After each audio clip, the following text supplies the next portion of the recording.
Dans le Komo-Kango, au village Andem 2, le conflit homme-éléphant fait des ravages. Les populations crient famine, tout simplement parce que les champs sont dévastés par des pachydermes. Une situation inquiétante qui demande à être examinée. Le reportage d'Eric Nzengi Badinga et de Richard Moubiwa. Relations de voisinage très tumultueuses entre agriculteurs et éléphants au village Andem 2. Les pachydermes font bombance dans les plantations et prennent leurs aises jusqu'au village.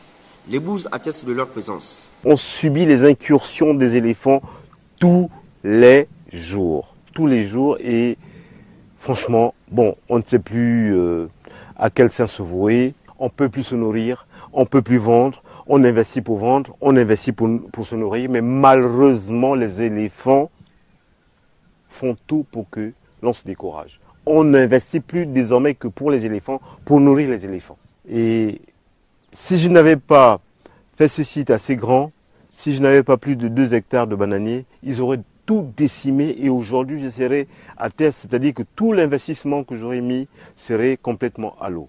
L'État gabonais avait donné des compensations en réparation des dommages subis. Il y aurait eu des oubliés. Je suis dans le département du Komo-Kango, l'État a payé la Remboué. Mais le reste des villages du Komo-Kango, l'État n'a pas payé. Moi-même, j'ai porté plainte avec mes populations. Nous avons monté les dossiers que nous avons déposés aujourd'hui aux eaux et forêts.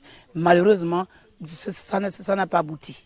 Et les éléphants continuent à nous dévaster. Que faire? Les éléphants sont maintenant derrière les maisons, à 300 mètres de la maison. Mais la dernière fois, on avait dit non, on ne tue pas les éléphants. On est venu faire des procès, de faire porter plainte à l'éléphant. On a porté plainte. Mais ils ont payé le premier canton. Mais nous ici, quand ils viennent maintenant sur les tombes, enlever les couronnes, on va où maintenant?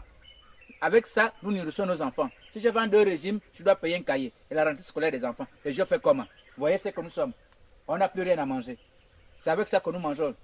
Nous ne sommes pas habitués à manger le riz. Le conflit homme-éléphant s'étend à l'échelle nationale. Faut-il installer des clôtures électriques partout, sachant qu'une clôture coûte en moyenne une quarantaine de millions de francs CFA? L'État va-t-il tenir les cordons de la bourse au moment où il se serre la ceinture? Régime draconien oblige.